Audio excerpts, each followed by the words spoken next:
Hi, you're listening to Julie Taylor, and this is Julie and Company. Today our guest is Peter McKelvey, principal at Knowlton Academy. Hi, Peter. Hi, Julie. Thanks for having me. Thanks for being here. My pleasure.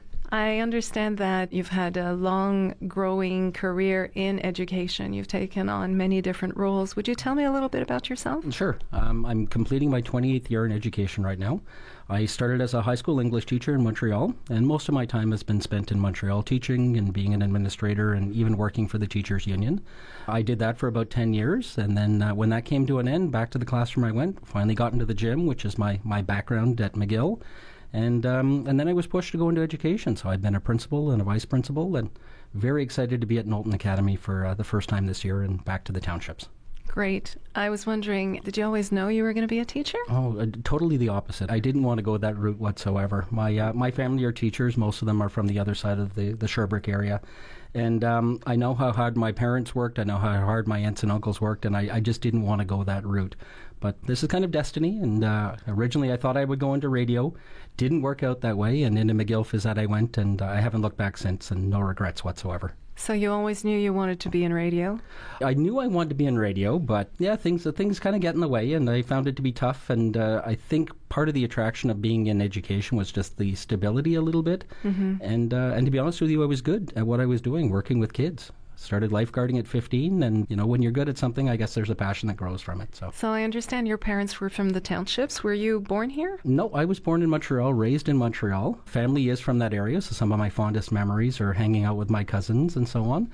But when I started to teach and I started to lay down roots, I lived in Dunham, and once we started to have kids, my wife and I decided, well, we're working in Montreal, driving every day back and forth with traffic, so we said, that's it, we'll just move back to the city and go from there. But and the plan is always to come back here, and that's what we're working on now. It might be full circle. So now you've been at Knowlton Academy for how long? This is my first year. First year. Yeah. You must see a lot of differences between the city and a village school. Oh, absolutely. It's night and day in many ways. That so? But this is a very positive change for me. Wonderful. Tell me, what would be challenges that you would be facing now? I'm thinking, 5 years. Obviously, things evolve. You've been in the business for 28 years. But in the last 5 years, what would you say is our challenges as a teacher or in schools in general? Gosh, there's a couple things. I mean, we can always go back to COVID, and we're waiting for some of the data and I guess the follow-up from this. But COVID really heightened kids' anxiety and stress levels. And to be honest, the stress levels of parents too. So we're starting to see more and more mental health issues within the school, within the community. It's understood. You can't be locked up for 2 or 3 years and not have some sort of follow-up. But that puts a burden on the schools. It puts a burden on the teachers and the administration. And one of our goals is to work carefully with families who, are probably struggling in many ways too. So that would be the number one for me. The secondary thing is just technology and how quickly word spreads. And we're always worried about social media and the influence of media on kids and what's being shared and what's not being shared. So really educating the public on digital citizenship, what is real news, what is fake news, as we've heard a lot these days. Mm-hmm. So that's a secondary issue for most educators these days. And it's mostly in the last 5 years. And since you've been in Montreal the last 5 years, I suspect you're talking about that environment. Yeah, but those two things are no different here too. I mean, we have the social media everywhere. I would say that Facebook is a lot more popular within our community, and we've been using it as a marketing tool for our school. In Montreal, you just have access to so many different media sources, and kids will communicate very quickly. Schools across the street will have issues between kids from one school and another. Here, we're a closer-knit community, so if there is something that comes up from an administration point of view, it's very easy to reach out. We can just go around the corner, and chances are good there's a family who knows or is related to somebody, and we can take care of things quickly. So if we're talking about technology, let me ask you, I'm going back to when my children were in this community going to elementary school. There were no iPads to learn with. The curriculum wasn't on a computer, which allowed me at the time to make a decision when they were born that we wouldn't have a television. Television being the first screen. Mm-hmm. We have screens everywhere now, but it was a television and computer, and we turned those off to spend time with our children. That was our choice, and it played in, I believe, our favor. It worked very well. Today, however, I couldn't imagine having the capacity to go that route. And the reason being, even in school, and I'm asking, is it the case here, where students must have an iPad to follow the curriculum? No, they don't have to have an iPad. The Eastern Township School Board many, many years ago decided that they would have one-on-one services with laptops and Chromebooks. And that still exists to this day, but that's work that's done in school. It's not necessarily the iPads that you're going to be walking up and down the halls with. There are very specific tools and apps on there that will help kids with their speech to text, for example. It'll help them with learning challenges and reading challenges that they might have. These computers stay at school. They're not floating around with kids, and they're really used as a tool. ETSB was really at the forefront, and I believe to this day they're still the only school board that can do that for all students in school from grades 3 and up. And it's good news to me. Now, the question would be, do they need to have a computer at home to complete homeworks? No, they don't have to. It would help, certainly if they're doing research, but there's always lots of time in school to do these things. What I think we're seeing at home more days is kids using iPads and screens to gather information, to watch videos, TikTok, other little social media platforms. YouTube is extremely popular, and depending on what video students are watching, sometimes it can be a learning opportunity and sometimes it can be an extremely challenging situation that we find ourselves in later. So what I hear is that Facebook could be a positive thing in a smaller community for reach and connection. Correct, yeah. Whereas in Montreal, it's less necessary because there's so much proximity and activity with students. It's not to connect them. It's just another toy. Yeah, well, I mean, look, I'll quote my kids for a minute. They will tell me that Facebook is for older people and that the new way to communicate is with Instagram, and even then that's a little bit old, TikTok and so on. That being said, schools will use Facebook and use Instagram as a marketing tool and a way to reach out to the community to see what's going on in the school. And that's the approach that we've taken at Knowlton It's like Academy a newsletter. It's an open newsletter. Absolutely. And I see. One of the nice things is that you may have family members living out west in BC or Calgary, and what happens at the school we can post out there, and it allows families to stay connected. There's a lot of alumni at Knowlton Academy. Everyone has it in their heart, so what better way to stay connected than seeing some of the fun stuff that kids are doing? So we're using social media, in my opinion, in a positive way. All right. Not everyone sees it that way, but we've taken a good approach, and so far so good. So of the things that you've noticed are on the increase in the last 5 years, the changes socially, I'd say, the clientele, right? That's what we're talking about. What also would you say are the differences between a Montreal experience as a teacher and or principal versus a small village school experience? It's the community outreach and the community connections that I think make Knowlton Academy shine, and I could probably say that for most of the schools in the Eastern Townships. In Montreal, even if somebody lives within a kilometer of the school, that doesn't mean that they have that connection. And here what I found is you've got people who generationally have been attached to the school and have invested their time, and sometimes their parents were teachers or principals, or they went there, or their aunts went there. You don't necessarily see that in Montreal. And I had worked in a number of smaller inner city schools, and it was sometimes like pulling teeth to have volunteers come out and to give back and help. Here, I just make one phone call or make one suggestion to our parent participation organization, and we can have 20 or 30 people out within the next day. So it's that community outreach makes a huge difference, and it's fantastic. And the kids see it because, look, these are people in their neighborhood who are there seeing them succeed and cheering on their successes. I see. What are the other advantages of having a community? Not just for school functioning, but emotionally, psychologically. How does it leave a mark on the quality of life for the school attendees? I think the kids and the staff feel supported. They know that if there's something going on, that there will be somebody there to help them out. As you walk around the community, you will see people who pop into school on a regular basis, whether they're there to volunteer for the breakfast program in the morning or they're doing some reading with kids. It's just having that familiar family community feel that's one of the biggest differences. And it just allows the kids to feel reassured. And certainly for the staff too. And connection. Absolutely. In a world where if you use technology for socially connecting, we know that it's shorter and shorter attention spans, shorter and shorter highs, from what I hear. And the depth is difficult to achieve in 30 seconds or 5 seconds. So would you say the connection and the depth and the capacity to develop authenticity in people? You know, in education, the big push these days is to make relationships. And those relationships are going to exist in a more healthy way when you can make eye contact with somebody, shake their hand, get a pat on the back, and say that you're feeling great. There's no social media app that will ever do that. And that's something that's really enriching out here. Our school has a Neufeld, Gordon Neufeld, preaches relationships and forging those with students in order for them to feel supported and become successful. There's no difference whether it's with kids or with adults. When we're all got each other's back and we can see each other face to face, that's what makes success. What about the aspect that the school is surrounded by nature? Oh my gosh. Do you think that has energetically, emotionally an impact on the quality of school and capacity to learn? Sure, absolutely. And it allows kids to be kids and to go out and have fun. You're not going to be roaming around the streets of Notre Dame de Grâce in Montreal without being extremely worried of, cars or strangers. Here, we've got our river down back. We've got our garden that we use on a regular basis. The lake is close.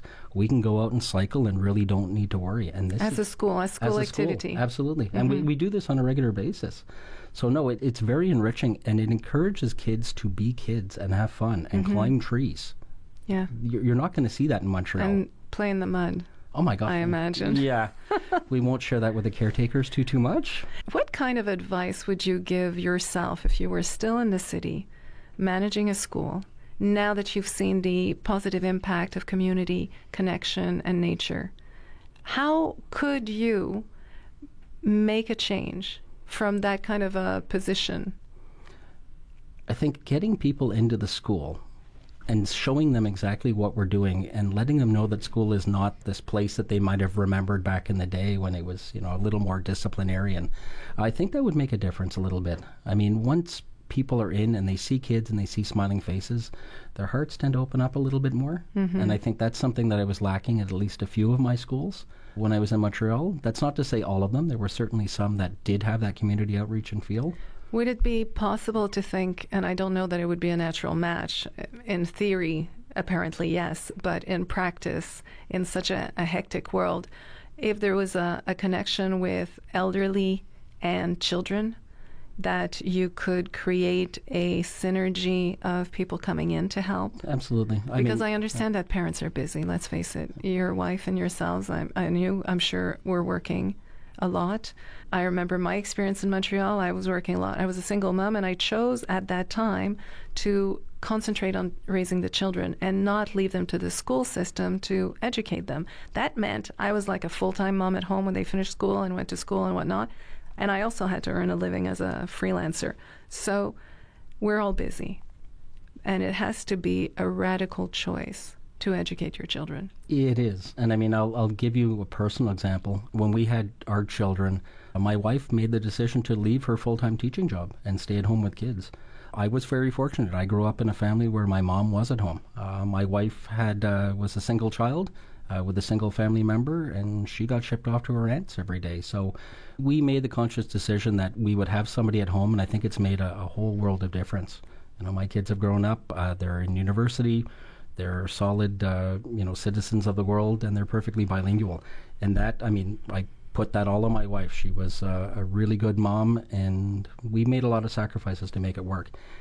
That's a bit of a different time, though. Nowadays, people have to work. They need to support two salaries coming in. So I think schools nowadays are doing a lot more parenting and supporting than we have in the past. And in the past, it was already known to be a place where children were lacking in parenting.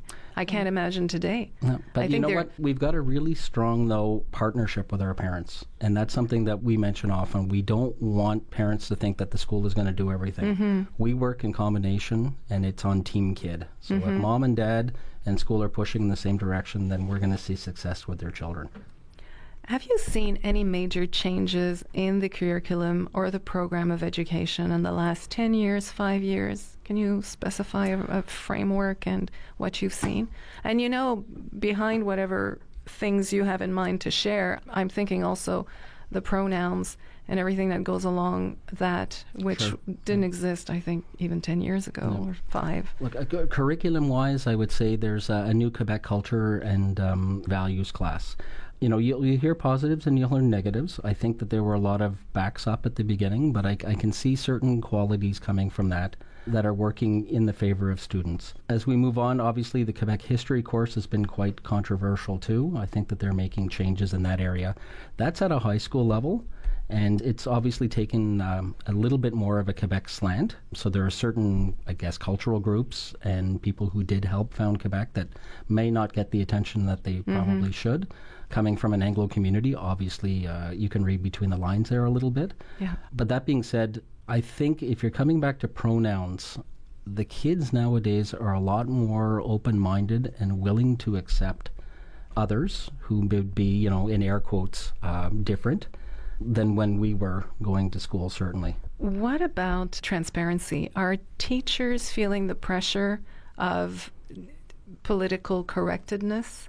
Is there kind of a division in values and what is asked of work that might never have been questioned maybe when they started working? Is there a fragility there? Because we're talking about, you did mention mental illness and fragility and lack of resilience after COVID, but COVID was also kind of a benchmark for a lot of things changing way more rapidly than there was consensus for those changes. So that fragility, that state of mind, that tiptoedness, do you think that it affects teachers that way, or are they allowed to express themselves fully without repercussions? I'm going to hesitate because express themselves fully would probably not be a fair statement to make. I would say that if it's in the curriculum, they don't really have a choice. They follow the curriculum. What I can say is that teachers are much better equipped nowadays to deal with some of the mental health issues and to notice things when they're going on. So if you've got groups of students who may be struggling in a certain area, the teachers and the staff are much better equipped and trained to take care of those things. I'll use just a straightforward example. Most high schools nowadays would have pride clubs, you know, gay pride clubs. Back when you and I were going to school, that would be unheard of. Like these are students who would be hiding in the closet, and you wouldn't want to say boo. Nowadays, they're accepted and a lot more open-minded, and I think the students are willing to accept those differences. Don't get me wrong. You're going to have, you know, obviously certain groups that would not necessarily be as open-minded, but I think that there's a lot more willingness to accept students who are not, you know, seen as the typical stereotype. I want to specify that I think there's a cultural upbringing. I don't know where the influence initiated that there is a bit of a difference between Anglophones and Francophones, and my mother tongue is French, so I probably went to a high school where the Pride Club would have been okay, even back then, and we're going back quite a bit. So, yeah, there are differences. Do parents and teachers need to be clear that if in the classroom a student wishes to employ a pronoun that is not of his perhaps birth certificate sex, that they're held not to divulge the information or that they must divulge the information? Is there anything around that politically or a politic around that? I'm not certain, and this would be more of a high school question, which I'm not familiar with. At the elementary level, you do have students who sometimes will come up with different pronouns. In my experience, it's always been with the parents' knowledge. Okay. I would say that at age 14, you start to have a little more flexibility and you're able to choose your own medical situations. To say medical situations? Well, medical situations. I'm not talking about choosing their sexuality. I'm talking about the right to get vaccinated. Kids make that choice at 14 by law. So if they're choosing to use different pronouns or go by a different name, 14 is usually the cutoff where that can then be in their hands. I see. What does the school do? Do you share that with the parents or not? That's an internal debate that I just don't have the answer for. Hi, would you like to be on the show? Do you have any questions or ideas you'd like to share? Go to julietaylor.ca and leave me a message. Yeah. So would there be any pressure? Listen, are you a father? I am, yep. How many children? 4. You said your wife decided to stay at home, so I figured children. 5? 4 kids. 4 kids. So you also have the hat of being a father and leader in your family, or co-leader, because your co-leader, wife is also a leader. Depends on the week, yeah. Exactly.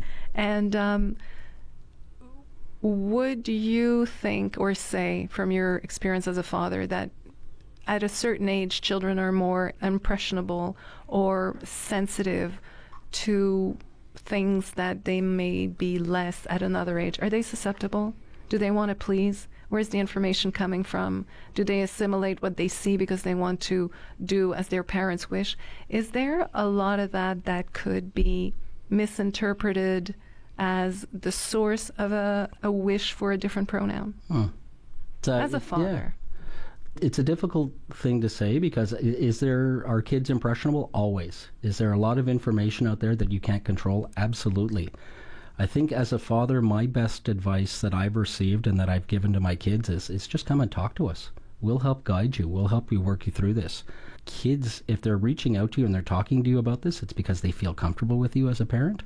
And they might not be that comfortable with the information. Oh, absolutely. If a child comes to you to talk, it's because there's a lot of question marks. Yep, absolutely. And we need to encourage them to come forward and speak. When you're just sitting there and you're left to your own thoughts and then you turn to Dr. Google or the internet for the answers, that will never be positive. Go to the people you trust. So as a parent and adult, I go back to the beginning of our conversation, having already established a connection with somebody that's trustworthy and safe is an ideal situation for letting our beloved children and teenagers navigate life. I think so. Yeah. And I mean, even if you don't have that trusted adult at home for whatever reason, make a connection with an adult at school. At high school, you have guidance counselors. They will be willing and help you through this.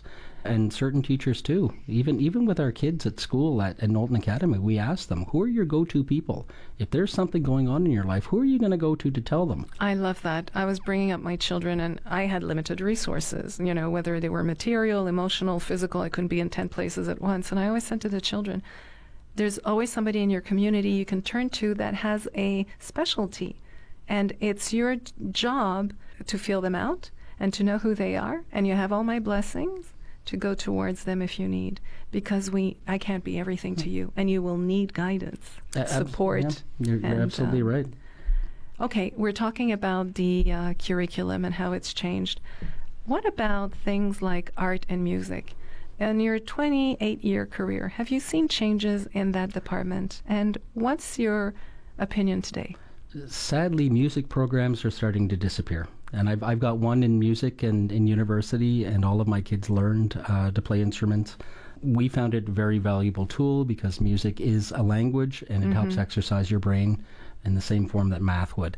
So sadly, they're extremely expensive programs to run, and you're starting to see them disappear. Just the upkeep on the instruments alone. But that's like a very advanced class when you're starting to use instruments. But in my opinion as a parent, I remember guiding my children through piano and trumpet with my very basic 0 to grade 5 music, which was essentially hitting a bong and reading notes and knowing the difference between a black, a white, and a crochet in French. And all those things were the basic I needed as a parent to guide others through things. So beyond, having instruments and moving through more advanced levels, as a language, I think music could be held on to in elementary school, no? No, we agree. Without that cost? No, we agree. And obviously, if you're looking at a high school level, it'll be a lot more expensive than having a recorder or a ukulele at the elementary school. One of the differences, though, is that students, it's hard work to do music and to have it sound good. And it takes a long time to be successful. It might be much easier for somebody to draw a picture or to do sculpting and so on and have that same feeling of success. I see.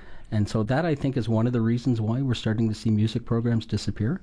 What we're doing at Knowlton Academy is we have outside services that will come in and do guitar lessons Wednesday at lunchtime. And these are kids who are choosing to go there, and their parents, have a little fee to pay for it. But if we have volunteers coming in for free, then these are things that we can offer. I'm going to insist. Music is also singing. We are an instrument. That's free. You could improve it. Now, I understand not everybody likes to sing, but music and music of the industry is flooding our airways nonstop with all kinds of messages, and it is part of our life. It's part of our fabric. So music is not distinct from the human being experience. So I think that perhaps in an angle like that you could maybe solve or put a certain tangent on learning music, or maybe writing music or expressing through music you know? You've mentioned song. I mean, schools have choirs, and those are still very successful. And we've had lots of singing and dancing when we did our Christmas concerts early this year. And I know Lucy from the bookstore, too, has her choir up and running. And fortunately, we've got Annie coming up not long from now. And we've got many students from our school and from other schools performing in that. So you're absolutely right. There's a lot of success that can be done through music, through song. Again, it's just you have priorities to make, and sometimes it's a little bit easier to go to the visual route versus the music route. So yeah, both would be great. So I remember sitting on a seat of a school here, elementary school, and due to that, it's always a difficult decision which program you're going to cut. So I'm wondering, what is your philosophy about education? Education has to be fun. And that's the starting point. So if kids are coming into school and they're ready to have a good time and they're ready to be learning, then the doors are open and they're going to be absorbing as much information as possible. What I hear in your answer is it's a state of mind. They have to come and be ready and open. No, so that collaboration with the family is crucial. What kind of environment they have at home, what kind of disposition they have when they show up at school, what kind of support they have, all that is comes full circle on a 24-hour period, doesn't it? Well, it does. And I mean, even if the home life is a little more rocky and there's things going on, the safe spot should be coming into school. This is where you get to hit that. Reset button. Totally attest to that. When school is safe and it's playful, and I love being in the playground, oh man, that's where I was a bit my leader self, and I had such a great time doing that. It was really a safe haven. I think the same way. I mean, if I've had a long day and there's been some not fun emails coming in, the first thing I do is I go outside for recess or I hang out with the kindergartens for 5 minutes. Puts a smile back on my face and off we go again. Lovely. We talked about involvement and connection with community. What are the different ways that parents can be involved with school? And what I'm looking at now is a bit of structure. If you're in your answer, show us where. Now, there is a structure, a committee, I suspect, where you have a voice as a parent if you sit on that committee. So there's something there. And it has an impact in my experience. If you have a voice on a committee, legally, it has implications. Yet there's other ways to be involved, I suspect, through showing up and offering support or after school. And can you tell me about the different ways that parents could be involved, please? Sure. And you've got some very formal committees. So you have the governing board, and these are people who are elected for a 2-year basis. They help guide the school in the direction, whether they be pedagogically or in certain financial situations, and just the general responsibility of kind of overseeing to making sure that the principal is doing things well and based on what the feedback is in the community. And those groups, there's about 8 people sitting on them? Roughly. I mean, 8 adults, yes, including the chairperson. These are parents. You also have staff members on that Exactly. committee. There's a mix. It's not on a parent's shoulder to look out for the headmaster on their own. There is a group, and you are one voice within that group, but it does give you an oversight, like you said, overview of the decisions that are being made for the following year. Yeah, I mean, what school books are we ordering and how much will the school fees be? That's exactly what goes through the governing board. Subject time allocation, are we putting in French in this area? Are we going to do math in this language? And so on. Those are things that they have an input with. If you're looking at a committee that's a little less formal, you'll have our parent participation organization. In other schools, it's known as a home and school. But the parent participation organization is a lot about fundraising. It's a lot about supporting our students through field trip, through activities at school, stuff like that.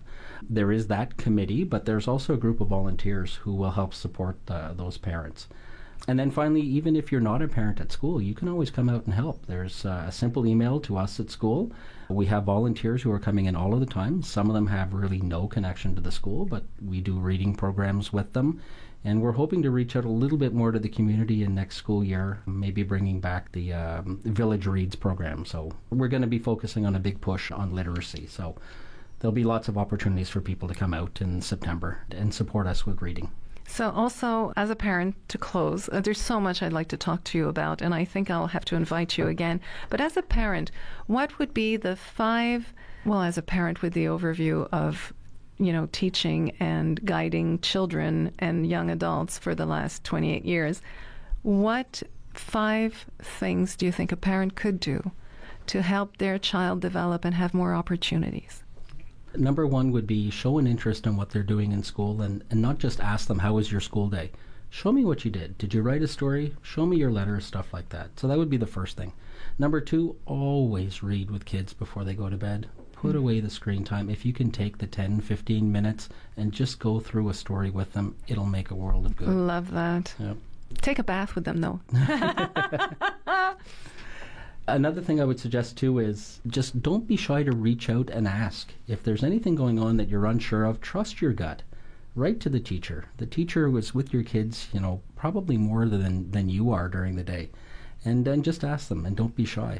Number 4, I would say that the school and the parents are a partner. We're on Team Kids. So, use the school and reach out to us. We're happy to work with you, and hopefully we'll be able to make a big difference. And last but not least, just get involved in the school if you can. If you've got 5 minutes, even just come in to, flip pancakes on a pancake breakfast. Mm-hmm. It's fantastic. The kids appreciate it because they can see that their family's involved, and they'll get a lot more out of it than you realize. When I was picking up my kids from school, because it quickly looks like drilling. How was your day? How's it? Right?